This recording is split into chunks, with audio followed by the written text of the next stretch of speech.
French is known as the language of love. Paris is the city of romance. How has all that been affected by the coronavirus lockdown? Well, let's check in with our very own Genie Godula.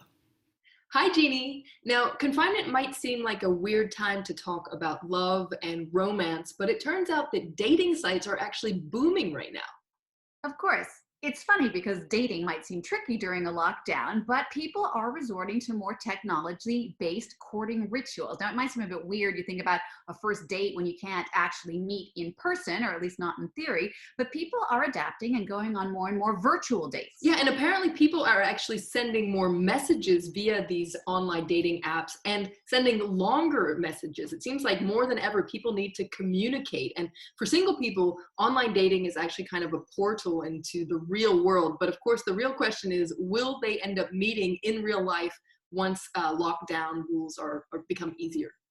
In the meantime, for couples, now both new and old, psychologists say that the lockdown has been the ultimate test of the solidity of a couple, shining a spotlight both on things that are good and things that are less good.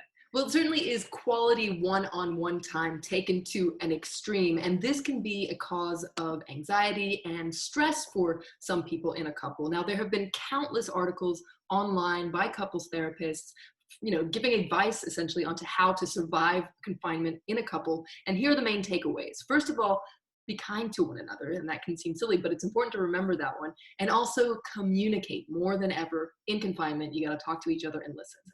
They also say it's important to carve out some alone time no matter what, not just for your own mental health, but also because absence creates desire.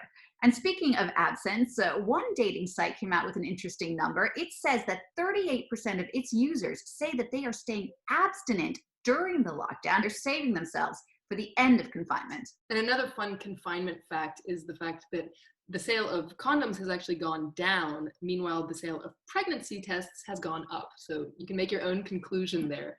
That being said, psychologists say remember that confinement is just a weird period in general. And so, though it's a good time for reflection, it's perhaps not the best time to make radical decisions about your life or your job, or perhaps especially the couple that you're in.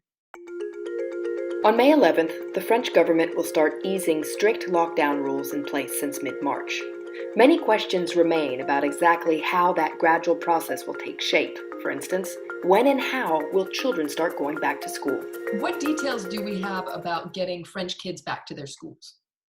Well, May 11th will be a sort of pre-back to school just for the teachers to figure out how they're going to teach in this new normal. Then the first students will start going back either May 12th or May 14th. The very first ones to go back will be the youngest kids in daycare centers, kids who are under 3, what they call crèche here.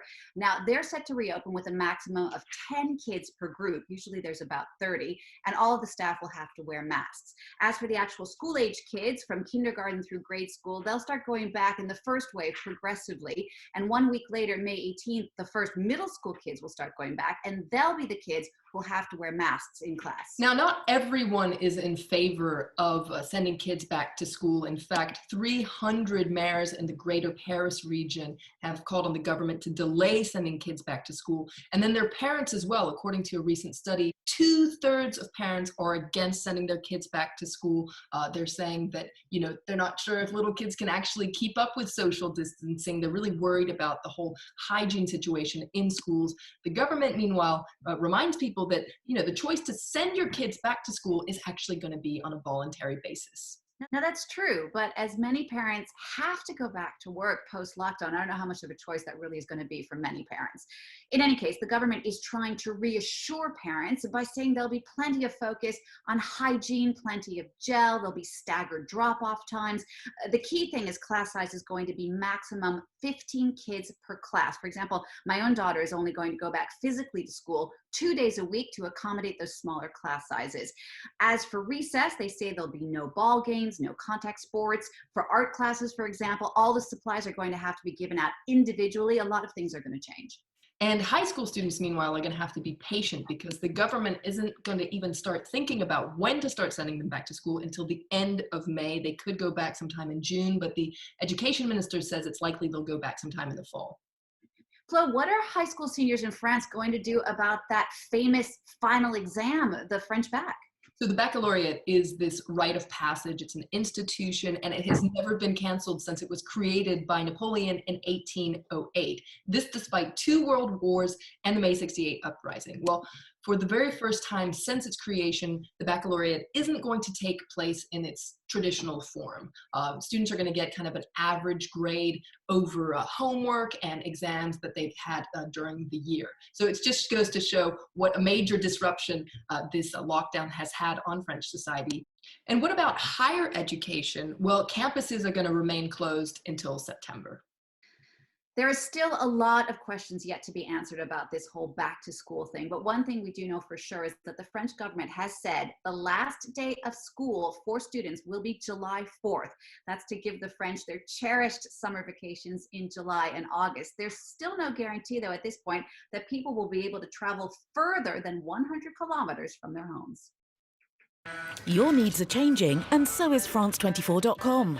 With articles, reports, the latest international news, all our programmes available on replay, together with live broadcasting 24/7. Intuitive, fast, and available in 4 languages. France24.com. Liberté, égalité, actualité.